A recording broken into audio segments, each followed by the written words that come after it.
The phone jangled, shattering the quiet of the night. Rain lashed against the precinct windows. Detective James Carter, a man hardened by years on the force, snatched the receiver. The voice on the other end was frantic. It spoke of a disappearance at Blackwood Manor. Blackwood Manor. A chill ran down Carter's spine. He knew that place. A Gothic monstrosity perched on the edge of town. It was shrouded in whispers and shadowed by tragedy. He'd heard the stories, the rumors of hauntings and strange occurrences. But Carter was a man of logic, not superstition. Still, there was something about that name, something that set his teeth on edge. He grabbed his coat, the worn leather heavy in his hand. Monroe! He barked, turning to his partner, Detective Lisa Monroe. She was already on her feet, her eyes sharp and alert. She'd seen the look on his face, the look that meant trouble, big trouble. Blackwood? She asked, her voice barely a whisper. Carter nodded, pulling his collar up against the chill that seemed to have settled in his bones. Let's go see what kind of ghost story we're walking into this time. He muttered under his breath, more to himself than to her. The storm raged outside, mirroring the turmoil brewing inside him. The old iron gates groaned open, revealing a long, winding drive swallowed by the shadows of ancient trees. Wind howled through the branches, a mournful symphony that sent shivers down their spines. As they drove closer, the manor loomed before them, a grotesque silhouette against the stormy sky. The driver, a young officer named Davis, parked the car a safe distance away. Blackwood Manor. Carter had seen its picture in the local archives. Each one told a tale of wealth, then ruin, of joy, then despair. He could almost feel the weight of the past pressing down on him, heavy and suffocating. Stepping out of the car, the detectives were greeted by a chilling wind that cut through their coats like a knife. The air crackled with an unnatural energy that made the hairs on the back of Carter's neck stand on end. Dr. Hastings. Carter said, more to himself than to Monroe.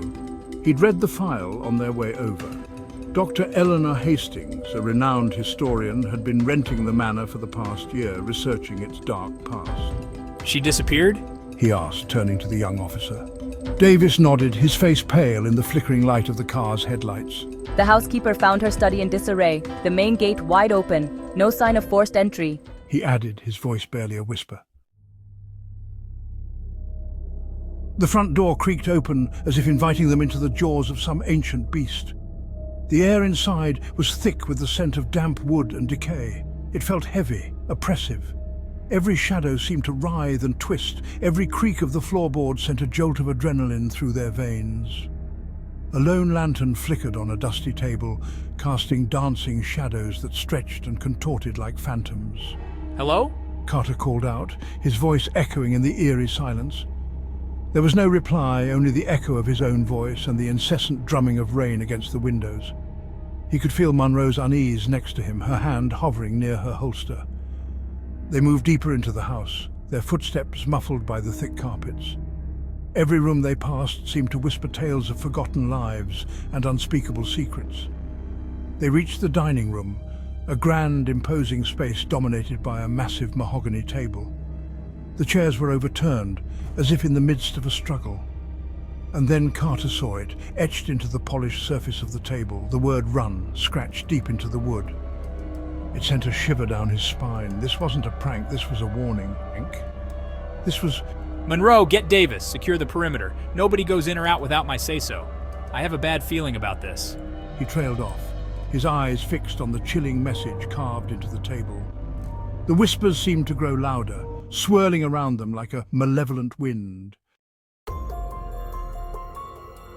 The study was in chaos. Books were scattered across the floor, papers strewn about like fallen leaves. It looked less like a scholar's haven, more like the aftermath of a struggle. The air was thick with dust, the only sound the incessant drumming of the rain against the windows. Carter ran a hand through his hair, taking in the scene. It was clear that something had happened here, something violent. But what? Monroe knelt down, examining a broken inkwell, her brow furrowed in concentration. There's something else. She said, her voice barely a whisper. She pointed to a small leather-bound diary lying open on the floor, its pages filled with elegant handwriting. Carter picked it up, his fingers brushing against the worn leather. The pages were filled with Dr. Hastings' research on the manor. He flipped through the pages, his eyes scanning the neat script. His gaze fell upon a passage highlighted in red ink. It spoke of a hidden room, a secret chamber within the manor walls, and of something sinister lurking within. A chill ran down Carter's spine. This was it. This was the key to the mystery. A hidden room. He said, more to himself than to Monroe. He could feel the weight of the manor's secrets pressing down on him. He looked around the study, his eyes scanning the walls, searching for any sign of the hidden door. The answer, when he found it, was almost too obvious. A bookshelf, slightly ajar, its contents not quite lining up with the others. The bookshelf swung inward, revealing a narrow passage shrouded in darkness. The air within was stale and cold, thick with the scent of dust and decay. It felt like stepping into the belly of the beast. Drawing his gun. The metal was cold against his palm. He could feel his heart pounding in his chest. "Be careful," she whispered, her hand resting on her own weapon.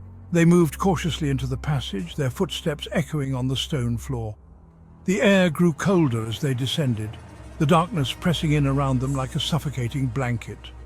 Carvings lined the walls, grotesque figures twisted into impossible shapes, their eyes seeming to follow the detectives' every move. They whispered of sacrifices and ancient rituals, of a power that slumbered within the heart of the manor.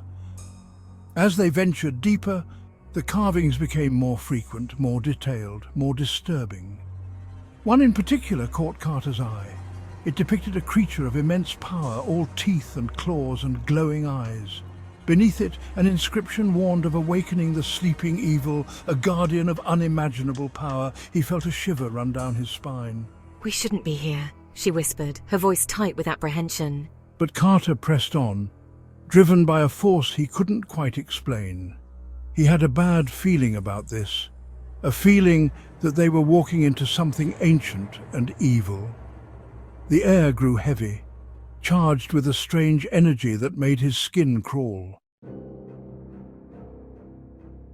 The passage opened into a large circular chamber lit by a single flickering torch. The air was thick with the stench of decay and something else, something ancient and feral.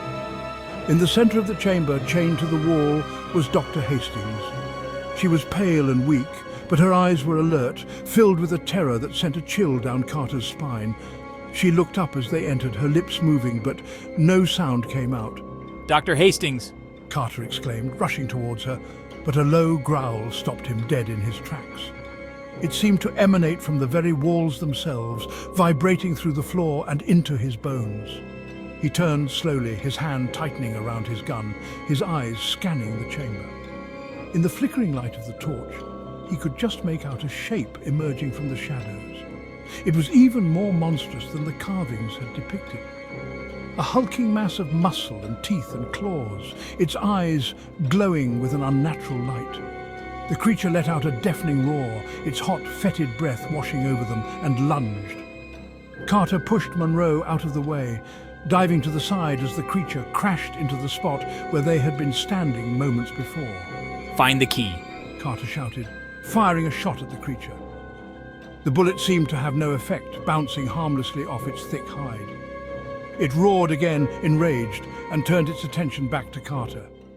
He knew he couldn't hold it off forever. Monroe scrambled back, her eyes darting around the chamber, searching for any sign of the key. The creature, enraged, slammed into Carter, sending him crashing against the wall.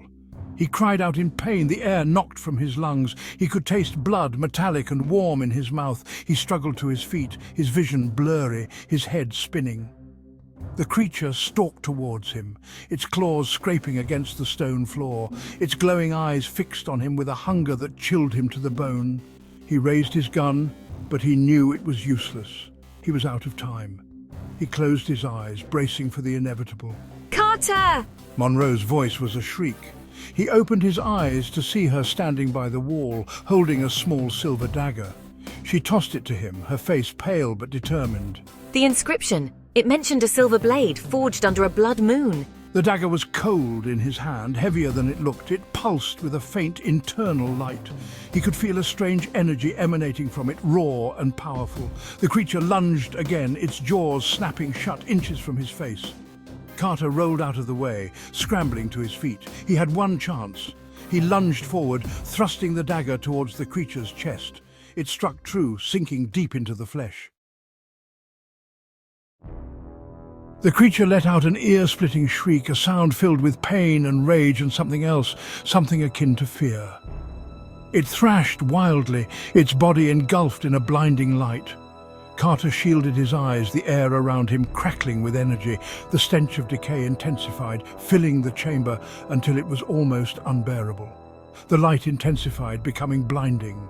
Carter and Monroe huddled together, blinded by the glare. The air crackled and popped, charged with an unnatural energy. The very walls of the chamber seemed to vibrate. Then, as suddenly as it began, it was over. The light faded, revealing the creature lying motionless on the ground. Its body was shriveled, its eyes dull and lifeless. The chamber was silent, save for the sound of their own ragged breathing. Carter stared down at the creature, his heart pounding in his chest. He couldn't believe it was over. By the time the first rays of dawn pierced through the cracks in the boarded-up windows, they were back in the study. Dr. Hastings, wrapped in a blanket, sipped cautiously at a cup of hot tea. She had told them everything. Her research, the hidden chamber, the creature that had attacked her. She shuddered, the memory still fresh, the terror still evident in her eyes. The Guardian. It protected something hidden within those walls. Something dark and ancient. Carter looked at her, his face grim. He had seen enough darkness for one night. He would inform the department, have the chamber sealed off, the creature's remains studied, but some secrets, he knew, were best left buried. As they stepped out of the manor, the storm had passed. The first rays of dawn painted the sky in hues of pink and gold, a stark contrast to the darkness they had witnessed. But the events of the night clung to them like a shroud. They had stared into the abyss, and the abyss had stared back. What now? Monroe asked, her voice barely audible above the chirping of birds. Carter looked at her, his face etched with exhaustion, but his eyes held a glint of something else. Something that spoke of a hunger for answers, a thirst for justice that even the darkest of nights could not extinguish. He took a deep breath, the cool morning air filling his lungs. Now we start putting the pieces together.